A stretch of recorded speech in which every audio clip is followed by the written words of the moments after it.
नमस्कार दोस्तों, मैं प्रोमिला पचनंदा आपके सामने फिर आई हूँ अपने चैनल नई सोच नए सफ़र में एक नई इंस्पिरेशनल कहानी लेकर। एक वकील साहब कोर्ट में 46 स्वतंत्रता सेनानियों का केस लड़ रहे थे, जिनको अंग्रेज़ों ने गुनाहगार मानते हुए फांसी की सज़ा दे दी थी। जब वो केस लड़ रहे थे कोर्ट में, तो एक कर्मचारी आके उनको एक लेटर देके जाते हैं। वकील साहब वो लेटर खोल के पढ़ते हैं और फिर उसको जेब में रख लेते हैं। उनका केस चलता रहता है और जब केस ख़त्म हो जाता है तो जज साहब उनसे पूछते हैं, आपको वो कर्मचारी एक लेटर देने आए थे, उसमें क्या लिखा था? वकील साहब कहते हैं, उसमें मेरी पत्नी के निधन का समाचार था।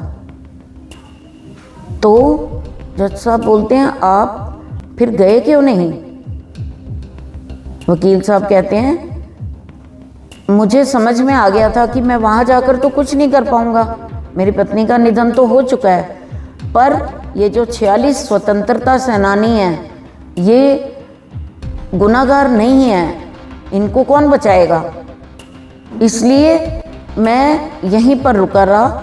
और आप सबको जानकर खुशी होगी कि वो 46 के 46 जो स्वतंत्रता सेनानी थे वो निर्दोष साबित हुए और सबको फांसी की सज़ा से माफ़ी मिल गई। तो दोस्तों, क्या आप कुछ समझ में आया, कुछ याद आया कि वो कौन से वकील थे? वो थे बहुत ही सम्मानित प्रतिष्ठित सरदार वल्लभ भाई पटेल जी। ऐसे प्रतिष्ठावान कर्तव्यनिष्ठ वकील हमारे देश में हैं और हमें इसका गर्व है। तब तक मैं चाहती हूँ कि आप इससे सबक सीखें कि हम अपने कर्तव्य के प्रति हमेशा निष्ठावान बने रहें। अगर वकील साहब उस दिन चले गए होते तो वो 46 स्वतंत्रता सेनानी कहीं मझधार में लटक रहे होते। सो आज के लिए इतना ही दोस्तों। आगे फिर एक मोटिवेशनल कहानी लेकर मैं आपके सामने हाजिर होंगी। बाय बाय, नमस्कार।